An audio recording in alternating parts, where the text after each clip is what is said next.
Welcome to the Great Detectives of Old Time Radio. From Boise, Idaho, this is your host, Adam Graham. If you have a comment, email it to me, box13@greatdetectives.net. Follow us on Twitter at Radio Detectives and become one of our friends on Facebook, facebook.com/Radio Detectives. A reminder, as you make your travel plans, remember to check JohnnyDollarAir.com first. JohnnyDollarAir.com is a Priceline affiliate link, so you get all the benefits of going through Priceline.com, but part of the purchase price supports the Great Detectives of Old Time Radio at no cost to you. So remember, when making your travel plans, check JohnnyDollarAir.com first. Well, now it's time for this week's episode of yours truly, Johnny Dollar. The original air date, August the 1st, 1951, and this is the Horace Lockhart matter. Wrigley's Spearmint Chewing Gum, the refreshing, delicious treat that gives you chewing enjoyment, presents for your listening enjoyment, Edmund O'Brien as Johnny Dollar. Hello, this is Bruce Yule, the Lockhart estate. Yes, Mr. Yule. Thanks for calling back. I want to let you know I was in town. I'd like to get together with you if you have time to see me. Well, yes, I just got out of court, and I have a meeting in a few minutes. It shouldn't take long. Could you meet me at 5:30 for a drink? Sure, any place you say. All right, there's a place called Todd's right around the corner from my offices on Spring. I can find it. This is quite a mix-up, Mr. Yule. The Lockhart's being killed like that? Yes, it is. Are you any closer to learning which one died first? We are not. It was a matter of only a minute or so. Yeah, it's only a $200,000 question who lived those couple of minutes.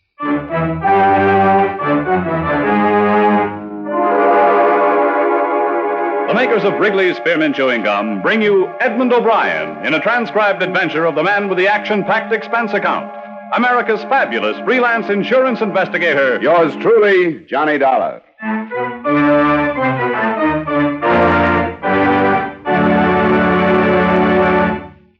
For refreshment while you work, for enjoyment anytime, chew a stick of Wrigley's Spearmint Gum.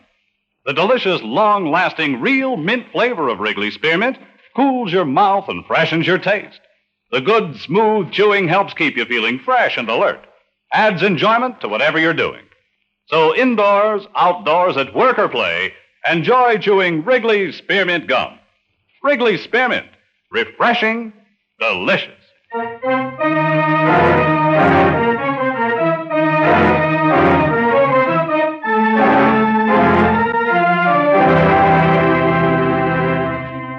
Expense account submitted by Special Investigator Johnny Dollar to Home Office, Washingtonian Life Insurance Company, Hartford, Connecticut.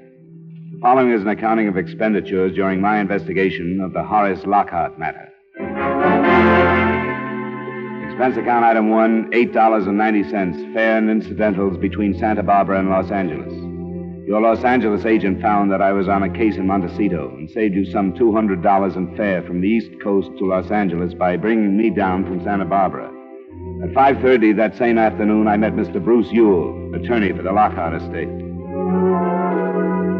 You lead off, Mr. Dollar. I'll answer any question I can. So far, I know the bare facts. I tried to get some information from the police, but everybody told me to call some other office. You must have called the local authorities? Yeah, shouldn't I have? Mr. and Mrs. Lockhart were killed in county territory, so it's under the jurisdiction of the sheriff. I was way off then. I was almost up to the highway commissioner when I quit. Well, we have a fairly complicated system here. The Lockharts were killed on the Coast Highway, north of Malibu. They were returning from a visit to Santa Barbara when their car was either forced off the road or went out of control. Crashed through a guard fence and over a bank. What time of night was it? It was about 2 a.m. Now, the actual report was phoned in by the operator of an all-night garage on the highway. But the man was notified by a young woman. She said she had seen the accident happen, had stopped, and gone down to look at the car. But that's where our information stopped. Yeah. Am I right that she did tell somebody that one of the Lockharts was still alive then, but that she didn't say which one? That's correct. That's what she told the garage operator. His name is Gallagher. And the whole thing hangs on this girl. What's been done to locate her? Well, we put ads in the classified sections of all the papers. It happened only night before last. I'm certain she'll call in before long. I hope so. How often do you look at the classified section, Mr. Yule? Well, certainly we can hope that she has friends she's talked to about the accident. And even if she doesn't see it, why, somebody will and tell her about it. The man in the garage. You said his name was Gallagher? Yes, Patrick. Thanks very much, Mr. Ewell. I think I'll rent a car and go out and see him.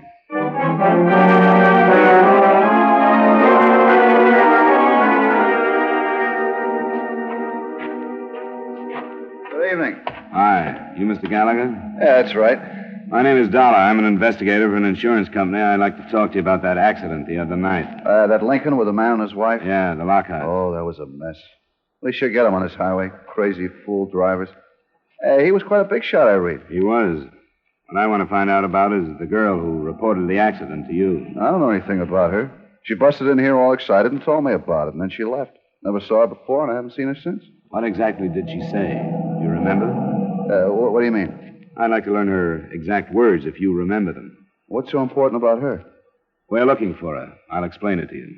But do you remember what she said? Not her exact words, maybe. She told me about the accident. She said there were two people in the car, and she said one of them was dead, but she thought one was still alive. Can you be sure that she didn't say, I think the man is still alive, or I think the woman is still alive? No, I don't think she said that. Did she say there were two people in the car, or a man and a woman? Yeah, I'm not sure. I didn't think anything about that. All I was thinking was calling the police. As a matter of fact, I was asleep. She woke me up, shaking me, and talking about it. It took you a couple of seconds to come to your senses then, I suppose, huh? Yeah, I guess so. She left, and I called the police. But it's just possible that she might have mentioned the man or the woman still being alive. Well, yeah, maybe, before I was awake. Well, I don't get it. What difference does it make? It makes a $200,000 difference to one of two people, Mr. Gallagher. What are you giving me? You carry life insurance, don't you? Yeah, all I can afford. Well, the Lockharts each had a policy naming each other as first beneficiary, but each of them named a different second beneficiary. Oh, yeah, I'm beginning to see. Mrs. Lockhart had named a son by a former marriage. So if she survived her husband in that crash, even for a minute or so, she became his beneficiary for that length of time. If that was the case, her son is in line for the money from both policies. If she died first, it's the other way around, and her daughter by Lockhart is in line. Oh, I didn't think they cut it that fine. You can see how important it is for you to remember exactly what this girl said. Well, knowing isn't going to make it any easier, to be sure. I'm not sure, that's all. What did this girl look like? Well, I give you a little more help there. She had blue eyes, and it seemed to me she was wearing an awful lot of makeup. It was really plastered on. You couldn't really see her skin. Like stage makeup? What about eyelashes? Were they false? Yeah, they were. Now that you mention it, they were too long to be real. What else? Well, she had a scarf over her hair, but I'm pretty sure it was blonde. And that's about all. She's wearing a coat. Oh, and I noticed when she left, she was barrel-legged and wearing white shoes with high heels.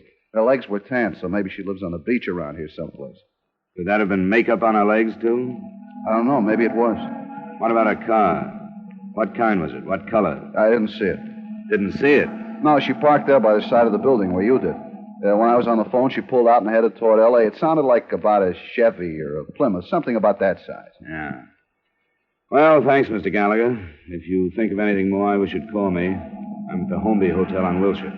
I'll leave my card. I drove up to the scene of the crash about 2 miles farther north. The Lockharts couldn't have picked a better spot. There was an almost sheer drop of more than 20 feet to some big rocks just above the beach. The rocks still showed the marks of the impact. At the sheriff's station on the way back into Los Angeles, I saw their photographs and heard their theory. The car hadn't been forced off the road. The tire marks it left made it appear that either the driver had fallen asleep or that the crash had not been accidental. The next morning, I was summoned by Bruce Ewell to the Lockhart address. I found it at the end of one of the elite roads in L.A.'s prize subdivision, Bel Air. It was guarded by an iron gate, and the mansion itself was evidently a replica of something Italian. I was told to wait for Mr. Ewell in a domed entry hall. Well, thanks for coming out, Mr. Dollar. I wouldn't have missed it for the world. Yes, it's quite a place, isn't it? I wanted the children to meet you. Do you know about them? Only that they're half-sister and brother. Yes. Michael Adams stayed with his own father. Never has lived here. He arrived from Seattle last night. This is the first time he's met his stepsister. That's Gail Lockhart. Yes. She's 23 and he's 27. Well, I wanted them to know we're doing everything we can to find this perverse witness who's become so important. Why doesn't she reveal herself? I wish I knew. Well, this is Mr. Dollar, the insurance investigator who's come out to help us. Miss Gail Lockhart. How do you do? Miss Lockhart? And Mr. Michael Adams. Oh, hey, Mr. Dollar. Nice to meet you, Mr. Adams. You both have my sympathy. Oh, I think Miss Lockhart deserves it more than I do. I'm no more than a stranger. I don't even remember my mother. She and my father divorced before I was 2. Oh, stop it. Sorry. Mr. Yule, I don't have to stay, do I? May I go to my room? Why, yes, Gail, if you want to. I do. I can't talk about it anymore. Sorry, but I feel like I should explain my place in this. I know I don't belong. It's all right, Mr. Adams. Gail is terribly upset. She was in Santa Barbara with her parents that night. She was supposed to drive back with them. They'd been drinking heavily, and she begged them to stay over. And when her father refused to do that, she refused to ride with them. I didn't know she was with them. Well, you know how these situations are. She's full of self-incrimination. Can't help feeling she should have done more, like take the keys to the car, or even call the police, or something. Well, what are we going to do about this witness, Mr. Dollar? Maybe you can help us, Miss Adams. Did you ever read the personal column in the classified advertising section of your paper? Personal column? Hardly ever. Have you any idea when the last time was? Oh, months back, anyway. I think we have to do better than that personal column, Mr. Ewell. Spot a few small ads through the other pages. Have you contacted any but local papers? No, not yet. Just because that garage man told us her car headed for L.A. is no proof that she's here. She might have passed right on through. Yes, but a girl driving alone at that time of night... We have no reason to think that she was alone. Gallagher didn't see anybody else, but he didn't see the car either. There are people who just don't like to get involved in things like this, you know. Yes, that's true, isn't it? What would you say to posting a small reward? I think that would be a good idea. Not a reward for the information we want, because we'd get too many cranks who would say anything for money. Say, that's right, isn't it? I think we should offer the reward for any information that will lead us to the witness and print the description Gallagher gave us. That's a good idea. Sure is. But I'll go call my secretary and have her compose an ad and get it into as many evening editions in the counties as possible. And San Bernardino and Riverside counties as well. Excuse me. Golly. This suspense is really something, isn't it? Yeah. Oh, I know I don't deserve any of the money. Why, you could have knocked me over with a feather when I found out she had me in the policy. Oh, I suppose she always felt bad about the way she deserted my father and me and wanted to make it up, huh? That was probably it. But, man, $200,000. If I get that, I'll be sitting on top of the world. I wouldn't spend it yet if I were you. Oh, I know it's a toss-up, but sure would be justice, wouldn't it? With all she'll get anyway, Miss Lockhart doesn't need it like I do. Why, from the looks of this place, she probably wouldn't even miss it. Maybe you're right, Mr. Adams. She probably won't miss anything but her parents for quite a while. Sorry.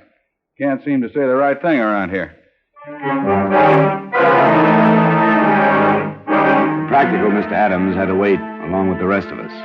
The second day, the reward was increased.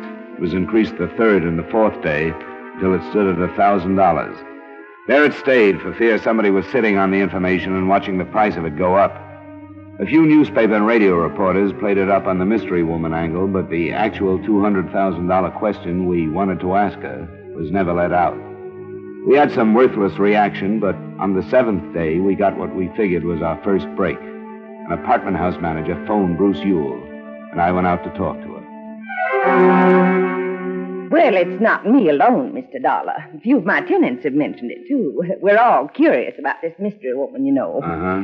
Well, this is Tuesday, and that awful accident happened a week ago Sunday, didn't it? That's right, Mrs. Brewer. To be exact, about 2 Monday morning. Well, at 10 o'clock that morning, one of the girls who'd been living here left with almost a whole month's rent to live out, Susan Lee. Oh? Would you say she fit the description in the papers? Now, that's why I decided to call. We'd share the reward, but I'd do the talking. Because... especially the theatrical makeup that was mentioned. Susan was a dancer in the naughty 90s nightclub on Santa Monica Boulevard. A specialty dancer, as she put it. Did she own a car? That was another thing. The ad mentioned a Chevy or a Plymouth, if she had a Plymouth. That's very interesting, Mrs. Brugger. She say where she was going? Well, she said she'd found a better job in another town, but when I asked her where, she changed the subject. She was hiding something. Made no arrangements for mail? Well, I asked her about that, too, and she said she'd come back and pick it up as soon as she could. I think she was in trouble. Does any mail come? Well, nothing much. A couple of bills. This one today. From a photographer. A photographer? That might really help. Why, yes, he must have taken a picture. Let's see the return address. Oh, wait till I tell the girls. Oh, I hope it's her. Well, I never even knew anybody who ever won a reward before. It was her. As a matter of fact, things developed quite nicely for the next hour and a half, anyway. At the garage, Gallagher positively identified the girl in the print I took him from the photographer. So at that point, that's what we had, a picture and the name of our witness. The rest of it wasn't so good. It looked like she'd taken a sudden run out for reasons and places unknown. With a 7-day start, she could have reached almost any place in the world.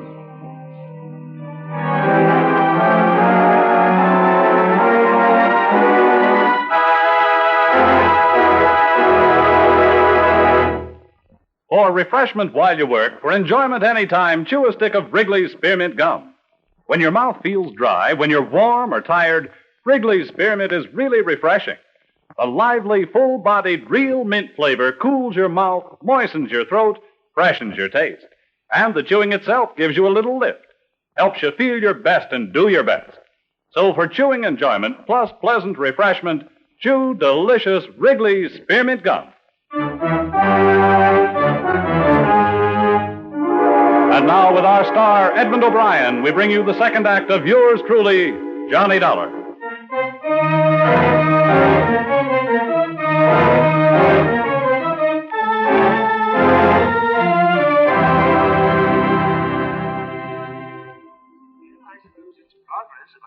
But it doesn't help us very much, does it? No, not yet, Mr. Yule, but it's more than we've had. One thing I'd like to suggest. Yes? I think we should leave the reward ads running just as they are. Oh, you don't think we should get right to the point and add her name and photo to the information? No, not right now. If she's running away from something, we might drive her farther if we did that.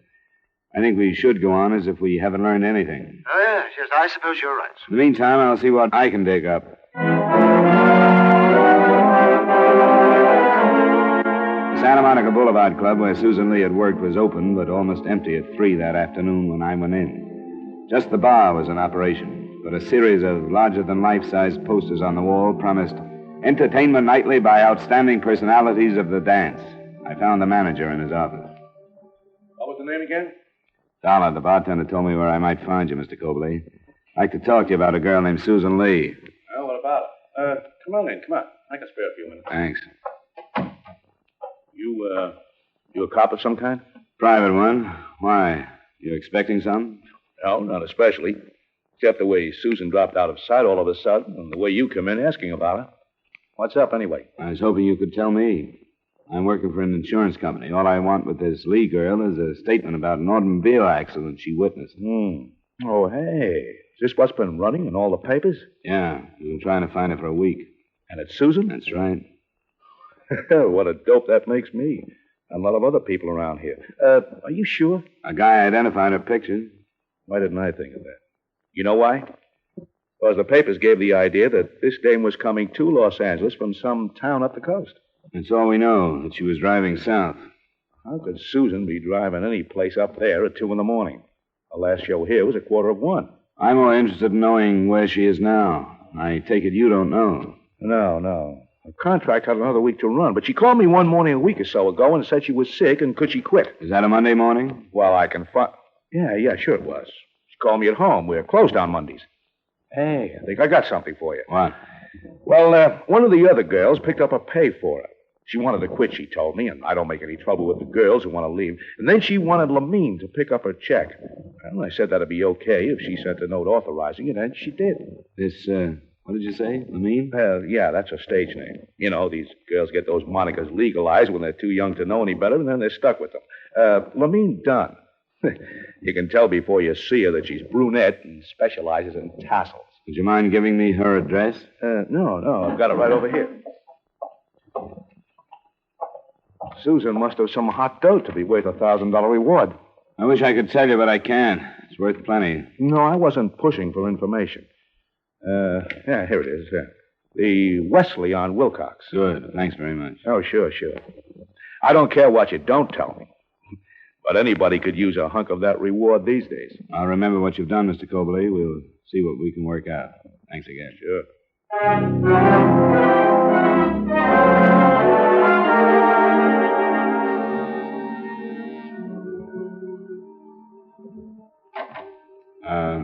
You almost done? Yeah? I suppose you've read the papers like everyone else. I'm the insurance investigator who's looking for that girl. She turns out to be Susan Lee. Oh, well, come on in. What have I been sitting on, anyway? You know what we want her for. Because she saw that wreck. But don't you know what could have happened that made her leave town like she did? No, don't you? Well, I know there was... Look, I'm going to sound like a pretty lousy sort of friend, I suppose, but I only met her when she booked into the club. We happened to get along, that's all. I don't think that's the kind of friendship where you find that greater love hath no man stuff. Besides, she didn't trust me enough to tell me everything. Everything about what? Why don't you sit down? Thanks. I promised her I wouldn't say anything, and I haven't. But now you want to know, and I'm not going to lie about something I don't know. That makes sense to me. Something happened to her that night, and I think it was over that guy she married. You'll have to remember that I don't know anything about her. Oh, yeah, well, she married this guy. I never met him. His name's Robert, she told me. They ran off a couple of months ago, got one of those quick Mexican jobs. You don't know where this Roberts came from or lives. All I know is it must have been a dandy marriage.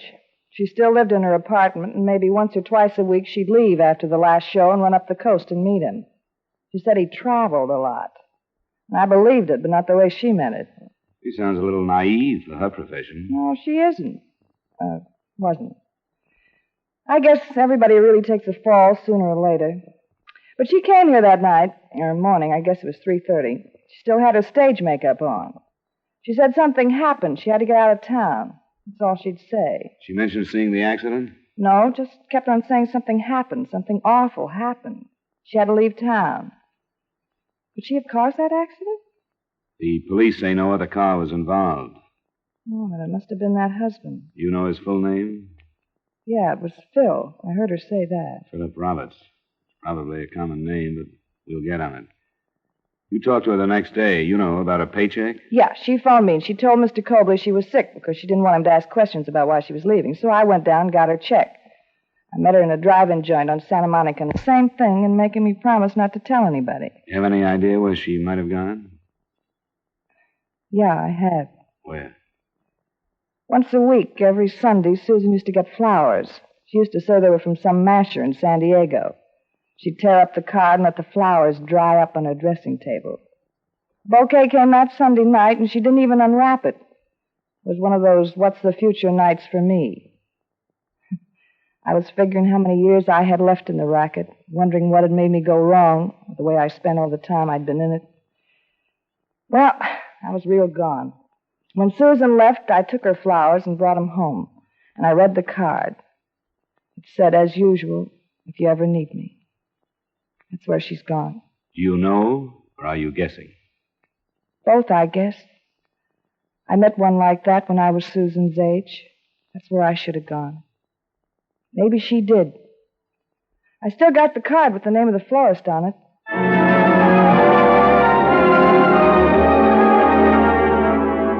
San Diego is some 120 miles from Los Angeles. When I opened the phone book and saw how many Philip Roberts there were to be checked, the trip seemed short. I didn't get there in time that night, but the next morning I located the florist. He had no trouble remembering the man who so faithfully sent flowers on Sunday. At noon that day, I found Robert's house. I recognized the girl who opened the door to me. Yes? Susan Lee? No, she isn't here. Wait a minute. No, leave me alone. Go away. Get your foot out. I didn't know. I didn't have anything to do with it. I didn't know. Let me in, Miss Lee. You don't have to be afraid. All I want to ask you about is the accident you saw last Sunday night. No, you're lying. Let me in. You're lying. I read about your reward in the papers. You tried to trick me. How did you find me? I had to find you. I didn't do it. I didn't have anything to do with it, no matter what she says. You're saying things you don't have to say, Miss Lee. No, I'm not, because everything else you've heard is a lie. What lies have I heard? Who lied to me? I don't know. Don't you think I've spent all night long, every night, hearing what she said to you? But I believed him. I believed everything he told me. Philip Roberts? That's not his name. I know it isn't now, but I married him. You think I would have married him if I'd known that he was already married? I guess you'd better tell me about it, Miss Lee. I thought I was married to him. We went to Ensenada. Some man married us down there. It was in May. I thought he was my husband all the time. I was going to quit dancing and we were going to go away. And then Sunday night, I heard them. You were north of Malibu Sunday night? Yes, he rented the cabin for us. When I got there Sunday night, there was another car. I left my car and walked to the cabin, and then I heard them. She called herself his wife, and she used a different name. She called him Carl. I don't know why I listened. I wanted to run. But I stayed and listened to them argue. And found out that I wasn't married to him at all because she was his wife. You don't have to tell me this. Yes, I do. You have to know the truth. I heard her say she'd kill him. And then I left and started to walk toward the highway. And I'd gotten almost to it when I heard the shots. I wasn't near the cabin. I was almost to my car. Miss Lee. When I heard them, I thought I was running away because she'd shot him over me. Where is this cabin? It's about 3. You know where it is. You've been there. You found him. As far as I know, no one has been there. I haven't heard anything about a shooting north of Malibu. You're lying. No, I'm not. We'll have to phone the police to check the story. You're lying. You're still trying to trick me, but you can't. Stop it. You're lying because you believed her. Let go of me. Let go. I didn't do it. I was running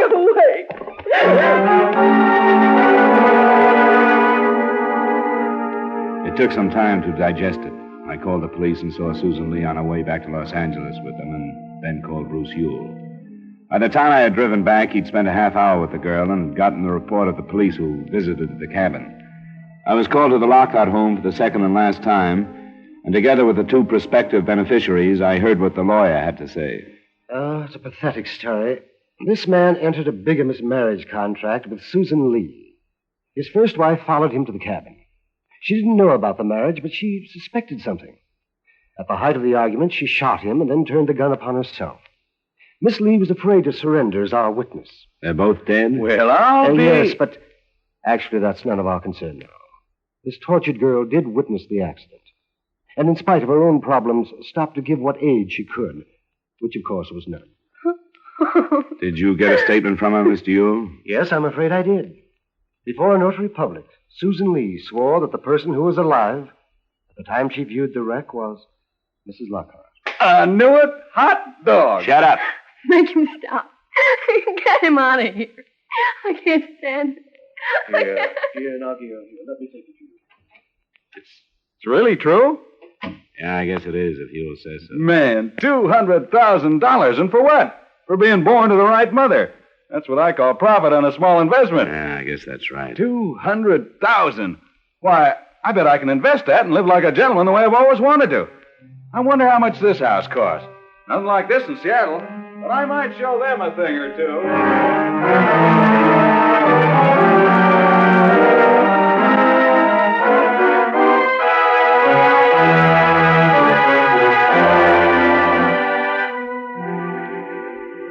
Expense account item 2, $356.50 miscellaneous in Los Angeles. Item 3, $218.45 transportation back to Hartford. Expense account total, $583.85. Remarks? As far as I'm concerned, the money went to the wrong beneficiary. Yours truly, Johnny Dollar.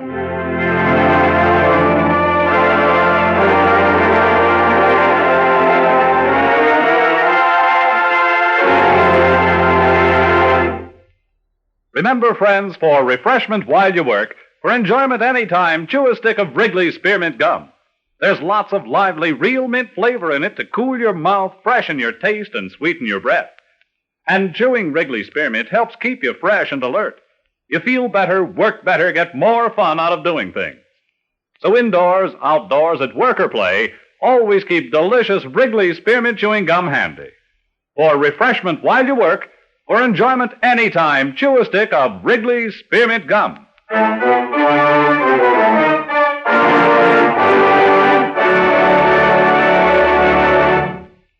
Yours truly, Johnny Dollar, brought to you by Wrigley's Spearmint Gum, stars Edmund O'Brien in the title role and is written by Gil Dowd with music by Eddie Dunstetter. Edmund O'Brien can soon be seen starring in the Paramount Pictures production Warpath. Featured in tonight's cast were Howard McNear, Hy Averbeck, Barbara Whiting, David Young, Virginia Gregg, Eddie Marr, and Mary Jane Croft.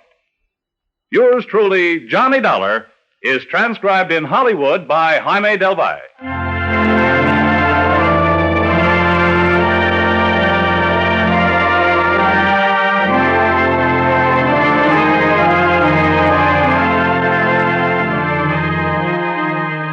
The makers of Wrigley Spearmint Chewing Gum hope you've enjoyed tonight's story of Johnny Dollar and that you're enjoying delicious Wrigley Spearmint Chewing Gum every day.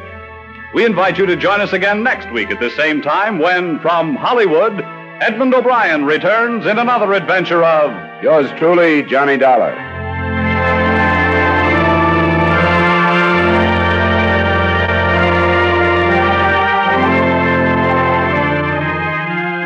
Bob Stevenson speaking. This is the CBS Radio Network.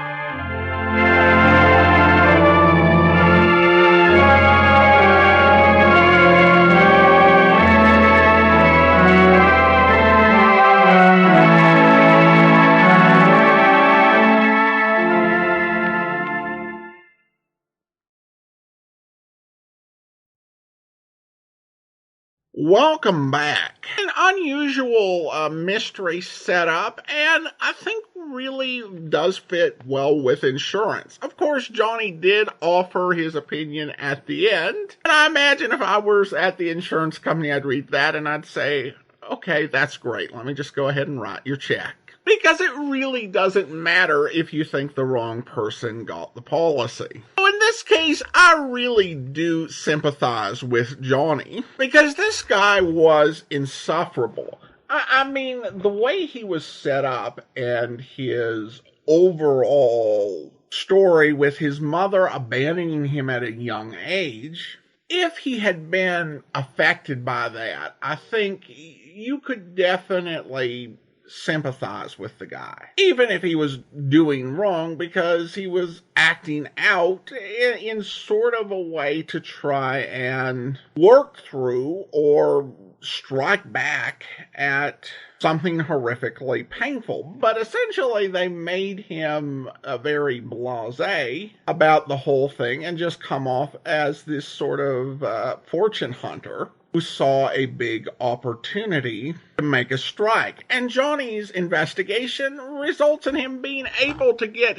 money that even he admits that he probably doesn't have any business having, while at the same time really hurting the daughter emotionally with the revelation of the truth of their parents' relationship and how they died. You know, when I was thinking about it, the way I would define Edmund O'Brien's Johnny Dollar is that he was a man who worked absolutely tirelessly and achieved brilliant results in discovering things he really wished that he hadn't found out, which I think definitely ties into the, downbeat tone of this era of the series. All right, well, I do want to go ahead and thank our Patreon supporter of the day. Thank you to Ashika, Patreon supporter since September, currently supporting us at the Detective Sergeant level of $7.14 or more per month. Thanks so much for your support, Ashika. And that will do it for today. Join us back here tomorrow for the premiere of The Silent Men. And then we'll be back next Friday, another episode of yours truly, Johnny Dollar. In the meantime, send your comments to box13@greatdetectives.net. Follow us on Twitter at Radio Detectives and become one of our friends on Facebook. Facebook.com/Radio Detectives. From Boise, Idaho, this is your host, Adam Graham, signing off.